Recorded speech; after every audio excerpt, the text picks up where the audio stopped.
Hello, this is Joy News Desk. My name is Denise Yapamaide. We're also live on DSTV channel 421, GoTV channel 125.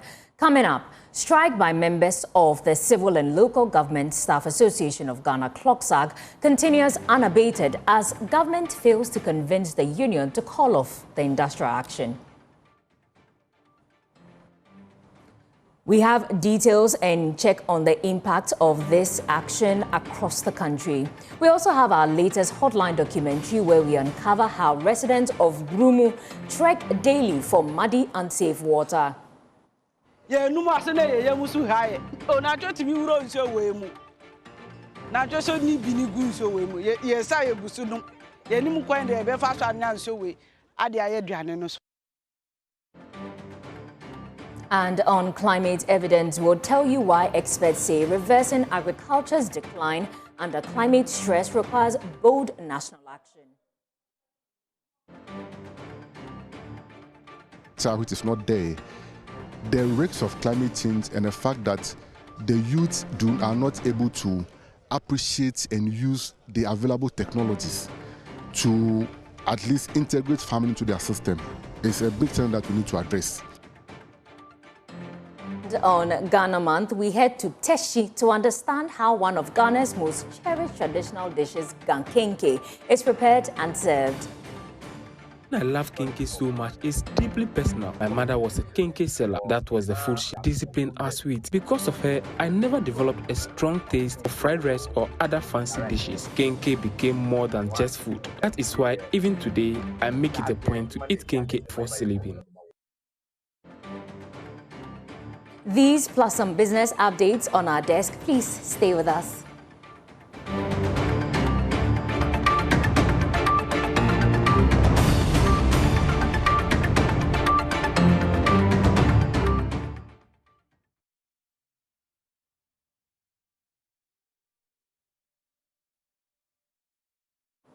Welcome. It's an absolute delight to have you back. The strike by members of the Civil and Local Government Staff Association continues unabated as government fails to convince the union to call off the industrial action after a high-level meeting ended inconclusively on Monday.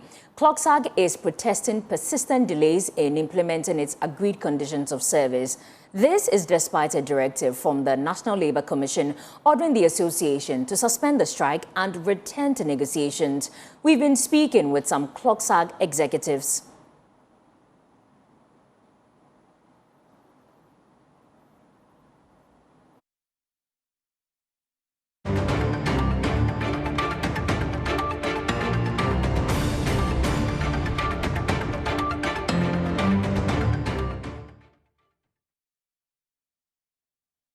They are going back to government to consult, and they'll get us back to us tomorrow morning. Well, our expectation is that we'll get what we want. Of course, yes. Sure. What will be? Sure. Our new salary structure. And what would this new salary structure involve? It's more money in our pockets. But don't you have enough more money in your pocket? How you yourself should advise yourself whether you are satisfied with what you are getting. You know, we still want more. Whatever things we ask for more, we want more. You want more? Yes. Aside the money, what else would you want? Well, as of now, we are focused on what? Our new salary structure. That's our focus. Yeah. And if government is to fail to heed to what you want? Well, our people have spoken. It's not me per se. It's the National Executive Council of CLOGSAG that has spoken. So they have to take the next decision, not me.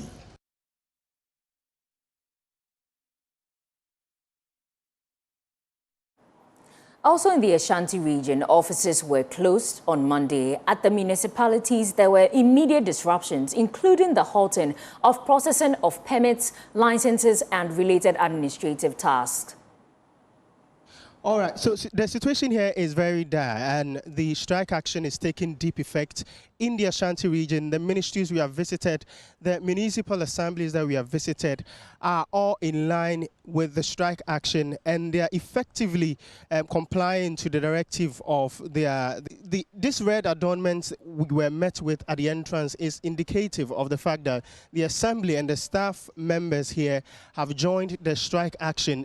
Not just the red adornments, but also offices have been closed. Earlier in the morning when we came, We tried accessing some of the offices, but they were closed, and we were told that none of the services that the offices provide are not going to be provided. So they are here, but they are not attending to persons who have come to seek services. You can see the registry office has been closed. There are several other offices here. The reception is where you come before you are able to access any other office is opened, but no one is there to attend to you. Important offices, even such as the registry office, birth and death registry office, have also been closed down. So I will just speak to one of the persons I've met here. Eja, I met you when I spoke to you. You indicated that no service is being provided. In fact, I even saw you speaking to a woman, telling the woman that there's no way she would access any service today. Tell us, how effective has the strike been in Oforikrom? Meka Asante and I Kasana. Say last week in our day, the platform said there was strike because of condition of service. Until by on say they read the Abu national and your Oforikrom Municipal Assembly. Ken, what he's saying is that the Oforikrom is also observing the strike action, and it's no different from what we have seen in other municipalities. In fact, earlier when we were at the Accra municipality, the place was deserted. In fact, there was no staff was around. We didn't even see the receptionist. A normal day in Accra Municipal Assembly, if you come, you will see a lot of people coming in and going up and down. But looking at the situation now, it's just dull. Everything is standstill. So no one in the office. Right now I'm talking to you. Like I was saying, maybe one of two of them, Thursday when we were going home, they may forget to, let's say, arrange their files. And they came in to arrange the files and go home. Even some of them have come in early dawn and they left. So that is how it is going on right now. So nothing is going on in the assembly as we are talking. When you say nothing is going on, what exactly? The offices are closed, no services are being Yeah, the offices are closed and no services is going on. Even some of them, 2 or 3 people came when I was sitting here and they asked me that they need assistance from environmental. I asked them that none of them has come to work. They are all at home because of the strike. So no one is there to assist them. Well, the situation in Wa is akin to what's happening in Kumasi. Checks reveal several offices, particularly the Wa Municipal Assembly and the Upper West Regional Coordinating Council, were found completely shut down, leaving clients who had come seeking services entirely stranded. Rafiq Salam joins us with an update, our Upper West Regional correspondent. Rafiq, what exactly is the situation this morning? Same as yesterday? The situation in the municipality looked completely different from what we saw yesterday. Yesterday we saw workers who were in full swing, working seriously, but today it appears that they were not ready to even work. The few that came to the office were also sacked away by the CLOGSAG executives who came around. And so it left people, clients who came for their services are responded, and then the situation in the municipality isn't the best. Okay, Rafiq, please help us understand which particular services in your interaction with those who were turned away, which particular services have been affected? Talk about people who are coming to register their babies. We talk about the birth and death registry, which is right at the heart of the municipality, and then also there are 2 offices. We have the regional office here, which is located at the Block C of the Regional Coordinating Council, and then also the one municipal office, which is also located just at the doorstep of the one municipal office. And so these are local government workers. These are members of the CLOGSAG who are working there. And so people who do come around for their services, talking about registering a new bed, were turned away. Okay, so Rafiq, please also help us understand, in your interaction with these CLOGSAG members who are striking, we know that they had a meeting yesterday, ended inconclusively. Are they telling you anything? Whether they've had some information from their leadership on how the meeting... They told me that for now, government is not ready to listen to them, and for them, they think that the only action that they can do to force government to listen to their actions and is through this strike action, and that's why they are going around officers, sacking the officers who defied the industrial strike to be there, and so they are saying that this is the only way that we can do to help to get government to listen to our side of the story. So until government responds favorably, they're still on strike? They are still on strike, and they will make sure that workers who are members of the CLOGSAG will not be at offices. And offices that they are working in, they will lock them. Okay, all right. Thank you so much, Rafiq Salam. Rafiq Salam is our Upper West Regional correspondent. But this situation about the CLOGSAG strike and how it's biting hard on public services, how do we resolve this impasse? Joining us is Yadom Boachiamponsa. He's labor consultant. Thank you so much for joining us, sir.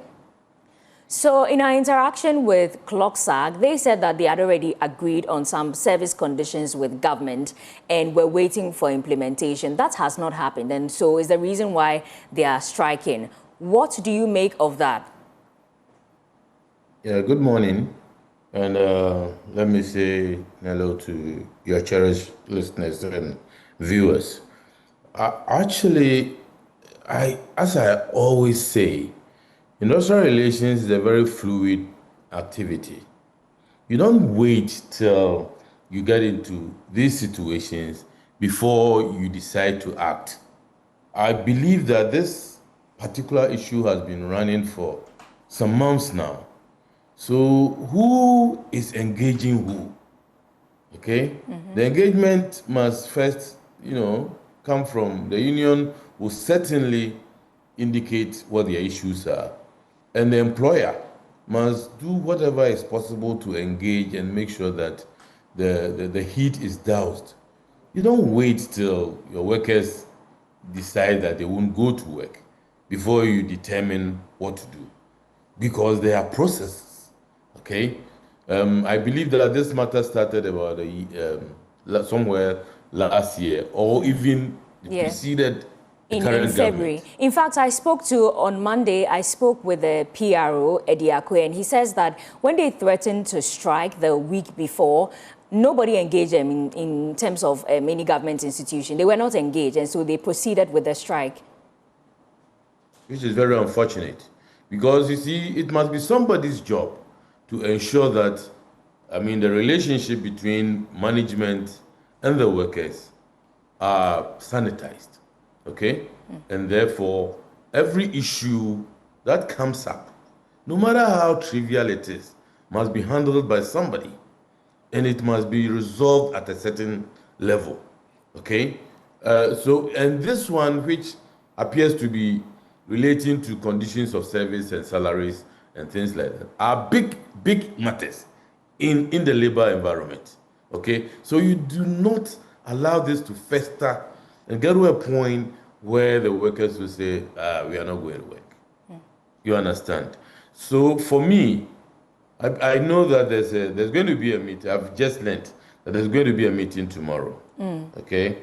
My plea to the union is to stand down, attend the meeting, and then take it from there. Okay? Because whatever it is, the matter will be resolved. But then, assuming somebody needs a birth certificate to manage something very, very urgently, and then due to the strike, it is not handled, what happens? Post the strike, the person cannot go back and do what he or she has to do. Correct. He's lost that opportunity. Yeah. So these are the considerations that we have to also look at. And ensure that, but I think as a nation, we do not take labor relations seriously. Industrial relations in the work environment is like the oil that you put in your car, okay, or your vehicle. It's very important. So we should have officers specifically assigned to those roles, so that when things happen, we can ask Kofi or Kwame why this or that happened. We don't have to wait till the workers have decided that they won't go to work before we start finding solutions to these things. It's unfortunate. So this meeting you are talking about, is it between CLOGSAG and the Labour Ministry of Fair Wages? It's between, but the CLOGSAG works with the ministries, okay? So, and fair wages, they are supposed to provide the labor relations aspect of the commission. And therefore, when the commission started, the role of the director for negotiations and collective bargaining was supposed to coordinate all labor relations matters. But as we sit, I don't know how they work, but that is how it was supposed to work. The director is supposed to be the champion of industrial relations within the government setup. That is the civil service and the public service. Okay. And but as we sit, I don't know how it operates. Okay, and this meeting is tomorrow, you say? The meeting is tomorrow at the Labour Commission. Okay. And I'm pleading with the union to back down, attend the meeting, and then restart the machinery. What I believe is that they can develop a new roadmap and follow it to the letter. Even if government finds their demands, too difficult to meet, it is not too late to agree to restart the process. Okay. All right. Thank you so much. Thank you so much. That was Yadom Boakye Amponsa. He's a labor consultant. Thanks for joining us. Now, moving on, there's massive gridlock on the Accra-Kumasi highway after a fuel tanker fell on the highway. My colleague Stephen Mensah is there for us. Stephen, please tell us, are there any casualties and what's the traffic situation around the area? Rightly mentioned, I'm at the Accra-Kumasi highway. And what you see behind me will be an improvement since the last time we go here. That'll be like 30 minutes since we go here. The traffic situation it has eased up a bit since we last go here. What you would realize will be that there was no car moving towards Accra. And there was the traffic build up all through to the Chantra Hill and even to some of the adjoining roads that will be leading to the Accra-Kumasi highway. And it's all because of a fuel tanker which has fallen on one side of the stretch. So currently what you would realize will be that one side of the road, that's the Accra-Kumasi highway, has been blocked. Then the only stretch that's moving will be the Accra-Kumasi-Amasaman stretch, which is moving. But even with that, there's a traffic build-up. Over here, you will notice the Ghana National Fire Service on site, the Ghana Ambulance Service on site, and you also notice the police service also on site. It's all because of the fuel tanker which has fallen on the stretch. I would want to get closer to the Greater Accra Regional Commander of the Ghana National Fire Service. He has been on site since this incident happened, and to pick his thoughts on what has been the measures the Ghana National Fire Service has instituted since this action or this incident happened. Chief, welcome to Joy News. I'd want to pick your thoughts briefly. First will be on what you've gathered so far from this incident. Good morning to you and good morning to your cherished viewers.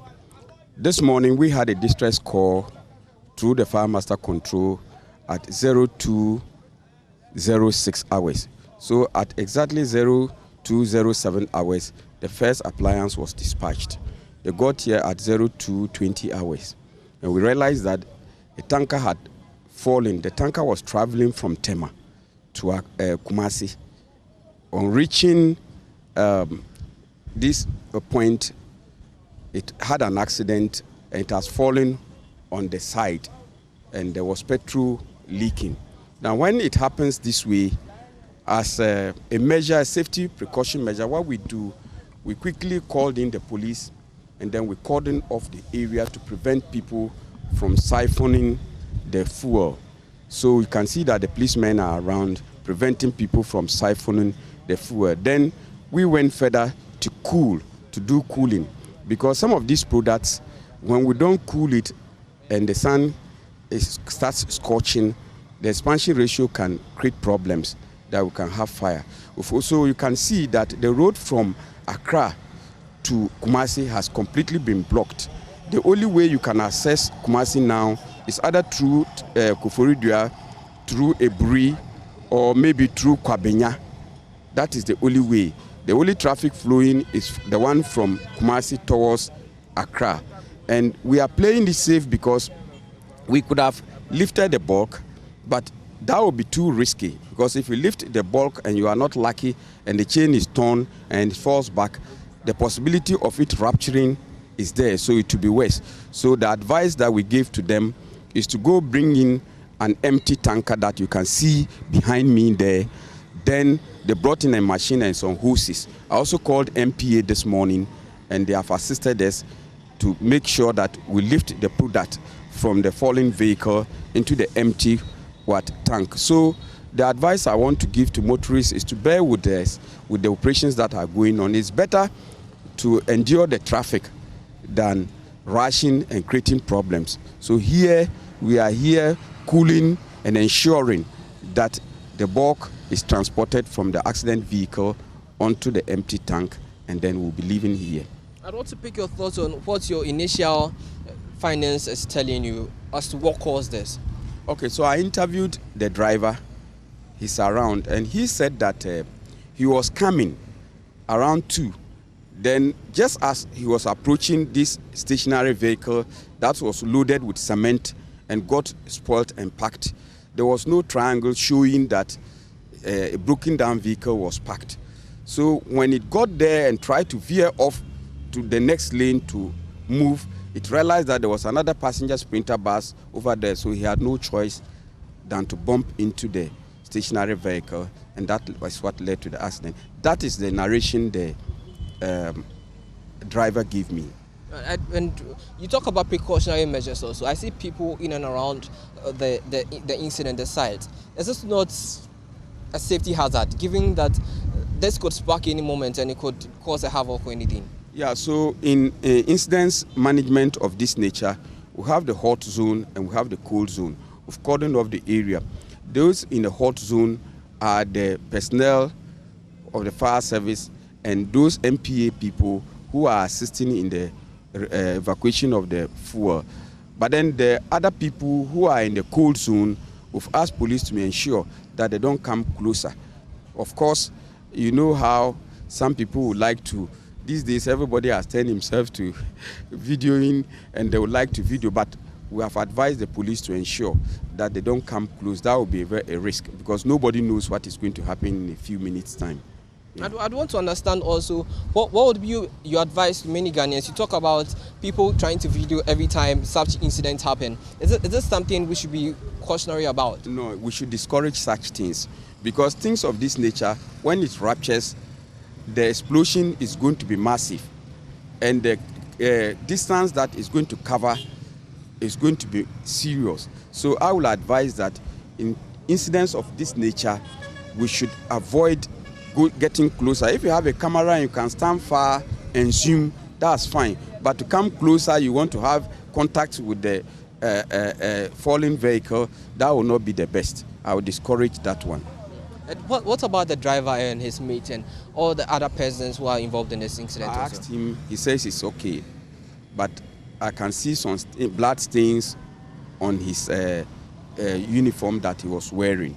And I can see that he's a little bit stressed. So maybe from here he has to go to the hospital because looking at the skid marks and where the impact happened and where the car went to fall is an indication that the guy needs to go through some medical checkup, even though he's not lying down. Yeah. I'd want you to take us to the skid marks, where it started from and where the car is coming. The skid marks started behind the police pickup.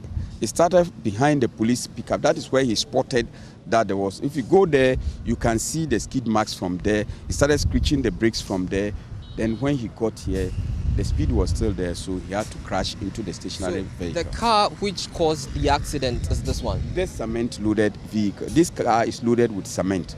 And so if you go there, you can show the public. It hit the back of the vehicle and veered off and then started until it landed where it landed. And we see some of these things replicate in most of our roads. Is this something we should be concerned about? Given when you move from this stretch all through to La Paz, you would see some of these vehicles on sides of the road. And I think that we need to advise that anytime your vehicle is broken down, it shouldn't allow it to be there for a long time. Look at the inconvenience. The person parked, went to sleep. Look at the inconvenience it's creating to people.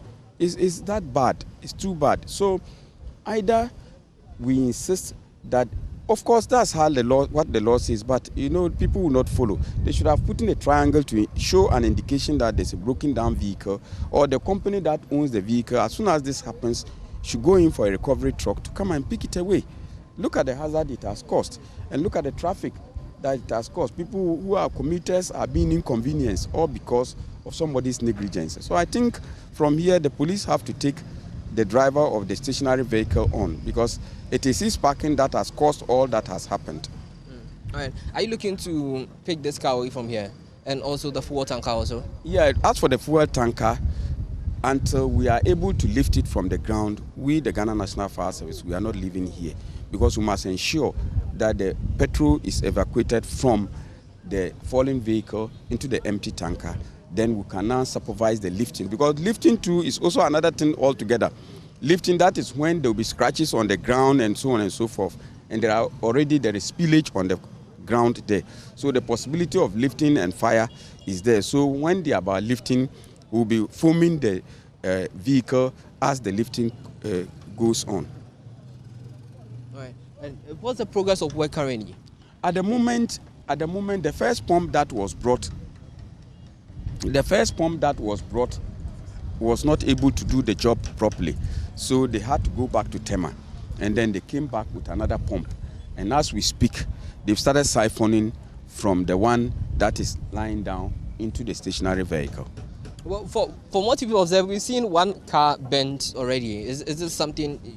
Coincidentally, that fire happened yesterday, and it is independent of what has happened. Just a few meters away from the spot, yesterday there was a fire outbreak. That car caught fire. They called the fire service, and then our men came from Amasaman to extinguish this fire. Just a few meters from that place, this one too has fallen this morning. So I don't know about this coincidence, but because the accidents are not the same. This one happened many hours before this one too. So they are not related, but it has happened at the same spot. Right. Thank you so much. So Poma, that's the Greater Accra Regional Commander for the Ghana National Fire Service, and he has been explaining to us what has caused this massive gridlock on the Accra-Kumasi highway. He has also been talking to us about what the Ghana National Fire Service will be doing. Right about now, I have some of the residents who live close by to this incident, and I'll be picking his thoughts on what caused this incident. Chief, what's your hand? Then is here. And I jo tise 131 I tise car bi bo at once break. Na the ye rush by no ne say cement car bi I trailer asai atu akwan no so. Na sometimes na Kumasi sprinter bi enu so ba. Na onu hu e no odoje na petrol tanker driver no so nim say Kumasi sprinter no enu so e de ewonanim to onu be doji. And a sprinter and sweater a swerve and the fire accident near there a buy na petrol tank and a quashiwo TDS no. And when you know where? Yeah, when you yeah. And then I'm more your found. Oh, bounce I say Nipa de Yonko or how much so born on Tia Rashi, a baby mating free canuna, or one of Mundi no hospital, but driver knew they only were proud to no young so one wandika crabby. Na DS no answer na omo free fire service for na omo buy. But mutumi ehun only power park car no hanom. Ya ntumi ahun no. Ya ntumi ahun. Up to now still mu hu ne. Ya ahun. So Puma, that was one of the residents, and he has been telling us about what caused this fire. He narrates quite similar to what the Greater Accra Commander for the Ghana National Fire Service has been saying. He says the cement truck parked along the road caused the accident. I'd want to get closer to one of the other residents also to pick his thoughts on what caused this fire. Chief, what's what the hand say? Then I'm here. Oh, they are maybe here and so car we now access you on and run out you And I dream and say, Cabby Jatumo and say, Safari service or one on bedroom jam. See, Dama can a jana to me, Sena, Kawi Susi, on say a jan token my traffic chair. See, Kawi Sianusi. You do a fire service for bedroom jana and Chebiana. Baby, 2 hours later, 3 hours later, and say, the Trakan.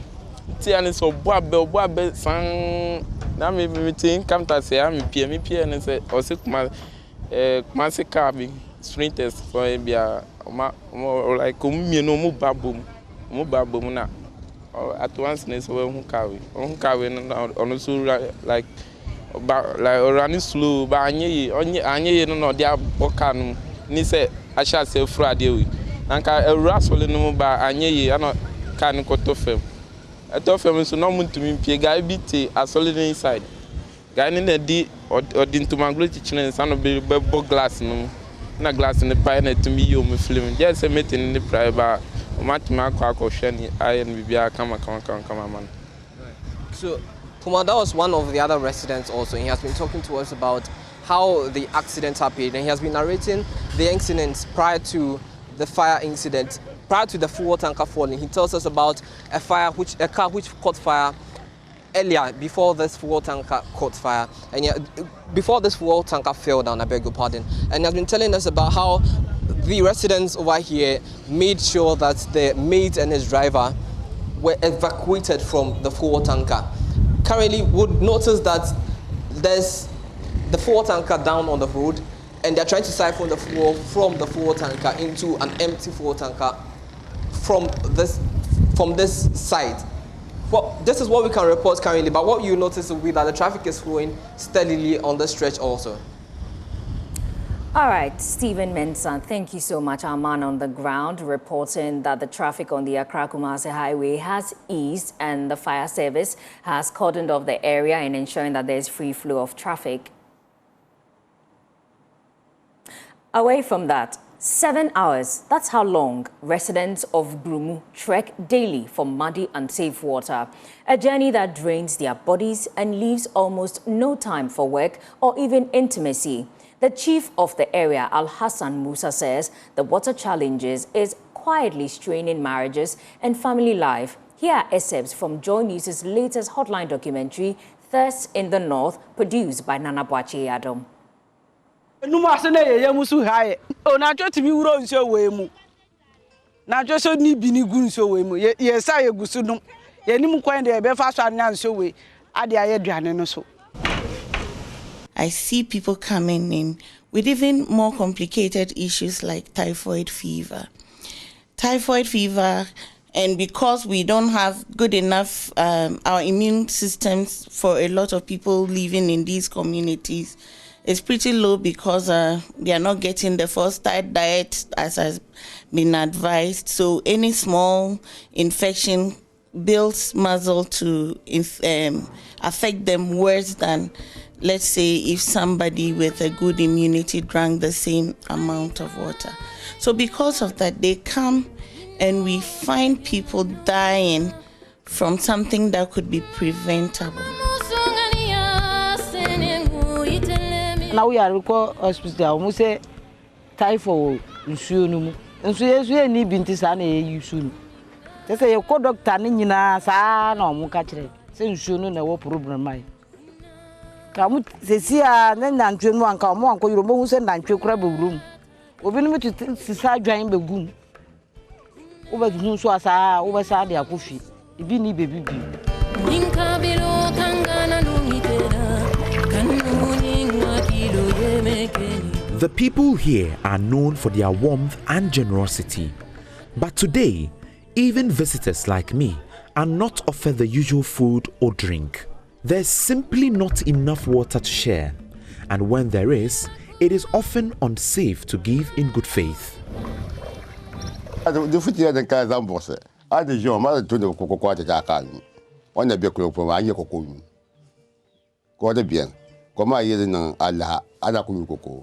He said, having arrived at his palace, the wives should have prepared breakfast for us, but there's no water. So how do they prepare the breakfast?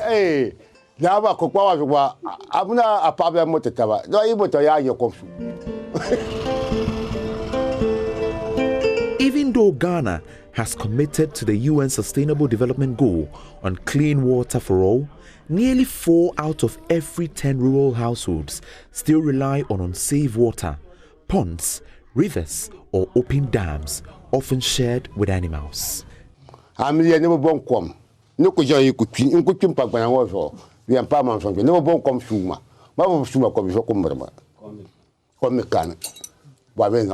They spend all their time at the dam or looking for water. So it means that any other activity they are supposed to be taking that is income related is suspended because you have to get the water.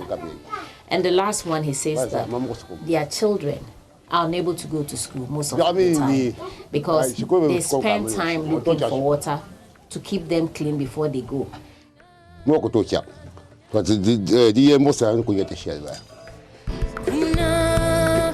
This dam, built over 2 decades ago, is the only source of water for Grumo and nearby villages.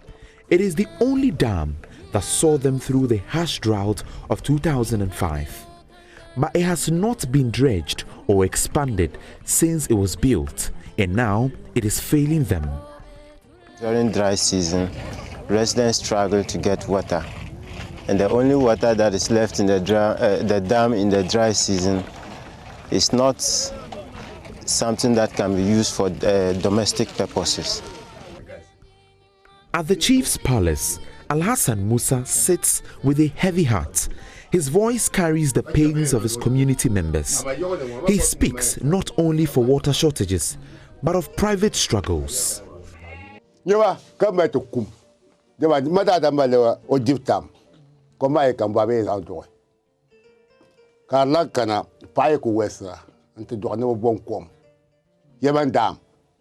Even when it comes to sex, because when you have sex, there's no water to bath, and this is affecting their relationships.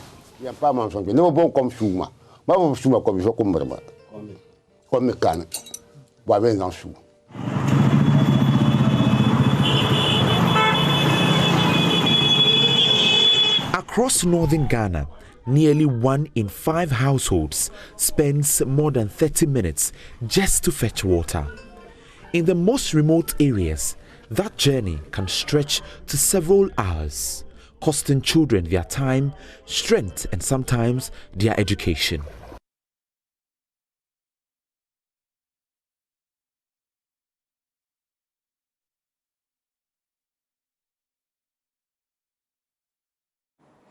Okay, we'll be engaging the MC of Sagnerigu, Abdullahi Gong. When we have him, we'll go back to that story. But moving on, climate variability has emerged as the single most destabilizing factor in Ghana's agriculture sector. When yields are impeded by the weather, the youth shy away from venturing into agriculture. Experts say reversing agriculture's decline under climate stress requires bold national action. On climate evidence, Kofi Edudonfe looks at reviving farming glory under climate stress. Ghana's farming population is aging. Unfortunately, if you check our agric population, you realize that over 80% of our farmers are people who are age 65 and above. And that's dangerous. Executive Director of the Peasant Farmers Association of Ghana, Bismarck Owusu-Norte, says attracting young people into agriculture remains a major hurdle. Beyond access to finance and infrastructure, climate risk looms large. The question you ask yourself is, why are we not having young people actively participating? And the challenges are enormous. Aside from the financing, the infrastructure, which is not there, the risks of climate change and the fact that the youth are not able to appreciate and use the available technologies to at least integrate farming into their system is a big challenge that we need to address. In Techimantia, in the Tano South municipality of the Ahafo region, farmer Nana Owusu Debright describes the harsh reality on the ground. When the rains delay, livelihoods stall. We are, sowing our seed before the rain. So one of the major problems is about the rainfall. So as for me, I will just listen to news and listen to the broadcast before I'll come to farm. So if it will rain, definitely I know that it will rain for today. But if it will not rain, then I'll know that it will rain. But one of the main challenges about the rainfall, right now we are waiting for water.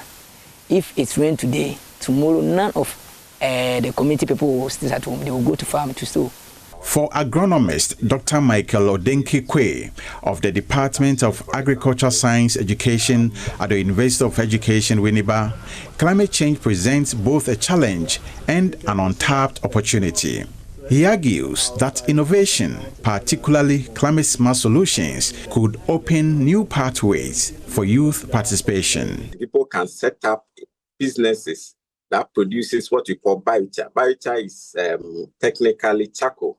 And when you look at the production process, we don't normally turn the biomass or the plant material with oxygen that would generate carbon dioxide, so which will more or less increase the CO2 concentration, which leads to climate change. But rather, you put it in a form that can be used as a soil amendment, something we can put into the soil, and it improves the physical, chemical properties of the soil, increases yield. So as a climate intervention, I'm just citing biochar production, which can be an entrepreneurial opportunity for young people, okay?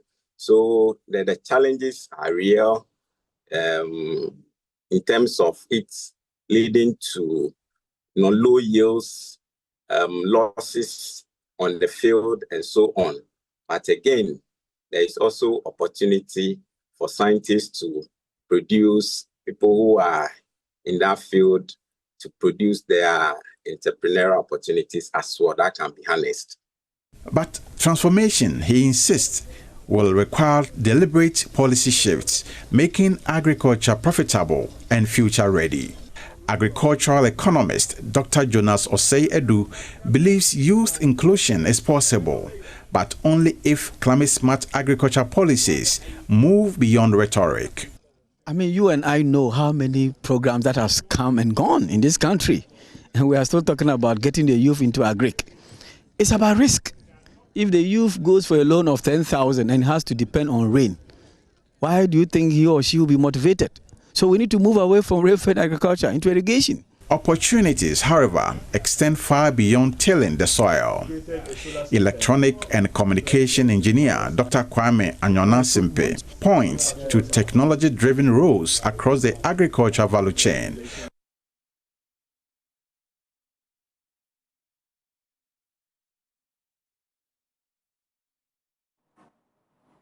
Now, when was the last time you tasted gankinki? Ever wondered what goes into its preparation?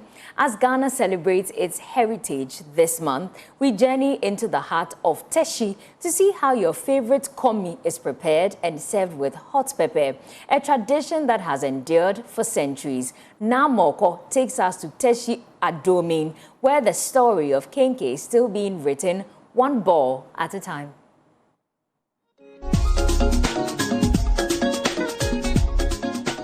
From the street of Osu to the shores of Adan, kenke, locally known as komi, Otimi or Dokno, has been preserved for centuries. Developed by the Gadangme people, the delicacy goes beyond its roots. Today, it is enjoyed in Ghana, cutting across tribes and regions. But what really goes into its preparation? In Teshi Adoemi, Yomo Amoko walks us through the preparation process.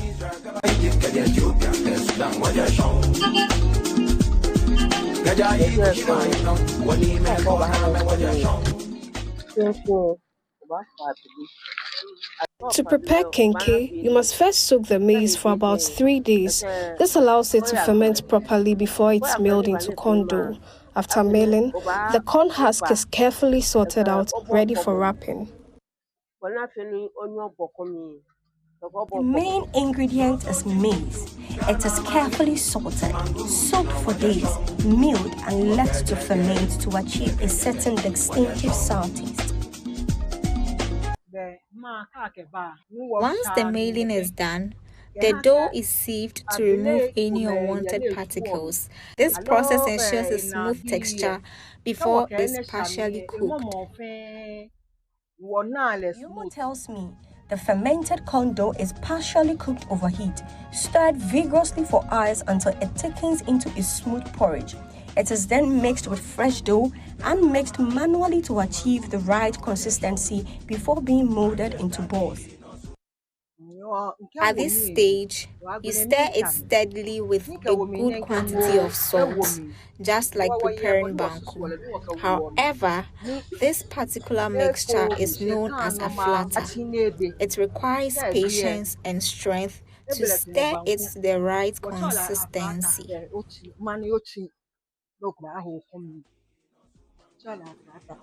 Each ball is then wrapped tightly in soaked corn husks and tacked to seal. For this batch, nearly 400 balls are packed into this large aluminum pot. At the base is extra husks that forms a protective layer to prevent overcooking. A measured quantity of water is then added. The pot is sealed tightly with sacks and polythene to trap in steam. For nearly 4 hours, it boils slowly. That's an interesting Ghana Month story. Well, we'll take a break here on Joy News Desk. We'll be back with more.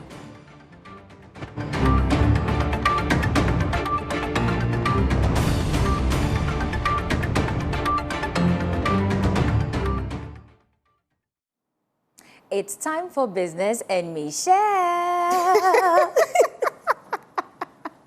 And Michelle is here. Hi. Hi, Poma. How are you? I'm fine, and you? What do we have? I'm good. What do we have in business? We have a lot going on in business, talking about women empowerment. So this is like a very timely news for us, as improving access to finance for women-owned businesses remains critical to strengthening economic growth across the emerging markets. This was highlighted at the 2026 Ring the Bell for Gender Equality event organized by the Ghana Stock Exchange in collaboration with the International Finance Corporation. There's more in this report. Of women. So it's once again an holistic approach that is needed if we really want to. The 2026 Ring the Bell for Gender Equality event was held under the theme Equity in Financial Access, Pathways to Justice for Women and Girls, echoing the call by the World Federation of Exchanges for stronger rights, justice and action to support women and girls globally. Speaking on the sidelines of the event, the Division Director for West Africa, Gulf of Guinea at the International Finance Corporation, Natalie Akon, highlighted the persistent challenges faced by women-owned businesses in sustaining and scaling their operations. Access to finance is one of them, but there are others that needs to be looked at with the same area of focus, and they need to be tackled. It starts by education, equal access to education. When women have equal access to education and they transition to entrepreneurship, then it's about their safety, making sure that they can earn an income abroad and use transport that are safe, but they can also have full control of their collateral or the revenue that they generate under their business. In many cases, there's still what is called financial abuse that target more specifically women. She also commended the government's decision to establish a Women's Development Bank. And first of all, let me applaud the government for such an initiative, which is bold and necessary, especially in a country like Ghana, given the vast majority of women entrepreneurs. Is it enough? No. As I mentioned, you have to look at the entirety of barriers that women are facing. But I know that your government is also tackling gender in education to make sure that girls have access to equal education. I know also that the government, through the different programs they have with the World Bank, look at issues like gender-based violence and safety of women. So it's, once again, an holistic approach that is needed. Well, also, Central University has launched admissions for its Doctor of Business Administration program, a new initiative aimed at equipping business professionals with advanced research and leadership skills. Here is more.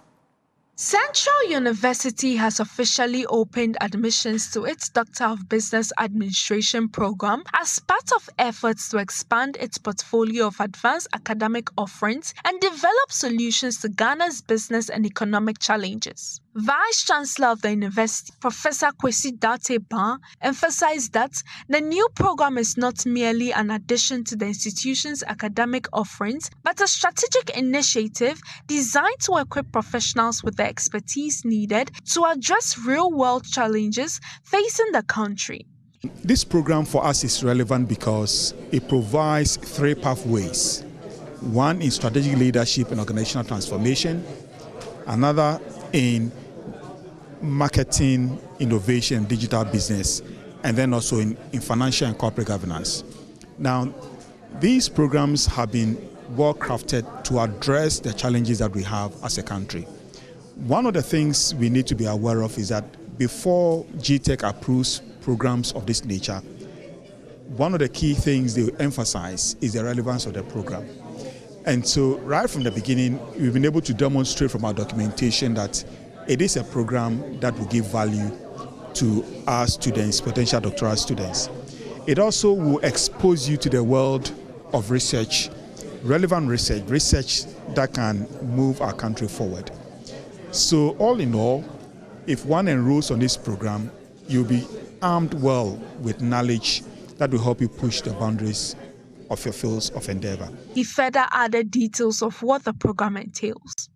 Our DBA program is therefore structured around 3 powerful and forward-looking specializations.